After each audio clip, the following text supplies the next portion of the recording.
Buka nih Farhan. Kamu jangan pegang lagi yang di dalam, oke? Buka luarnya. Syederalon jajaran Fakultas Kedokteran atau FK Universitas Al-Muslim atau Muslim Pesangan menggelar sunatan massal gratis bagi puluhan anak dari warga kurang mampu dan terdampak banjir bandang pada Minggu 15 Februari 2026. Kegiatan yang berlangsung di gedung FK Muslim ini juga didukung oleh berbagai pihak seperti Taman Iskandar Muda atau Tim Jakarta, Satgas Tim Peduli Aceh Sumatera, serta donatur yang memberikan bantuan mushaf Al-Quran untuk penyintas bencana. Para anak yang akan disunat tampak diantar oleh orang tua mereka ke kampus Amponci Pesangan. Sebelum menjalani proses sunat, para peserta dan orang tua menerima pengarahan dari Dekan FK Muslim yang juga menjabat sebagai Ketua ID Biren.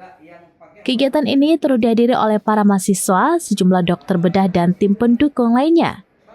Usai pengarahan, setiap anak mendapatkan bingkisan dari FK Muslim dan para donatur berupa kain sarung, Al-Quran, serta amplop berisi uang. Mereka kemudian diarahkan ke beberapa ruangan di FK untuk menjalani proses sunat massal yang ditangani langsung oleh para dokter bedah dan didampingi mahasiswa.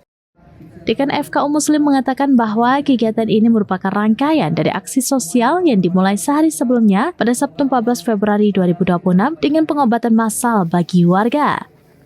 Pihaknya berkomitmen untuk terus melakukan pengabdian dan pelayanan masyarakat secara bergilir sebagai bentuk amal jariah. Meskipun FK Muslim tergolong baru, pihaknya akan terus berkontribusi dalam memberikan pelayanan pengobatan kepada masyarakat. Pengobatan untuk khitanan massal hari kedua. Kemarin kita melakukan pengobatan gratis. Alhamdulillah masyarakat luar biasa, ratusan udah datang ke kita. Kemudian hari ini di Fakultas Kedokteran Al-Muslim Biren Aceh, saya selaku Dekan Fakultas Kedokteran Universitas Al-Muslim Biren Aceh dan Ketua ID Cabang Biren Aceh dan Wakil Pabi Aceh juga. Alhamdulillah kita dengan mitra semua melakukan tindakan pengobatan gratis. Lebih kurang hari ini ada 70 peserta dan ini masyarakat yang terdampak.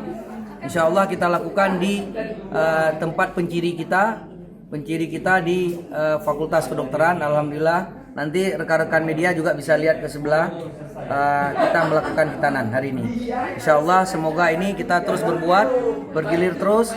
Ini menjadi jariah untuk kita dan Fakultas Kedokteran walaupun kita baru berdiri tapi kita melaksanakan maksimal untuk tindakan pengobatan. Terus kita tidak henti-hentinya untuk melakukan terus pada masyarakat, apalagi kita dalam keadaan musibah banjir. Dari Biren, Yusmandit Idris, Rampinews.com. Download Tribun X sekarang, menghadirkan lokal menjadi Indonesia.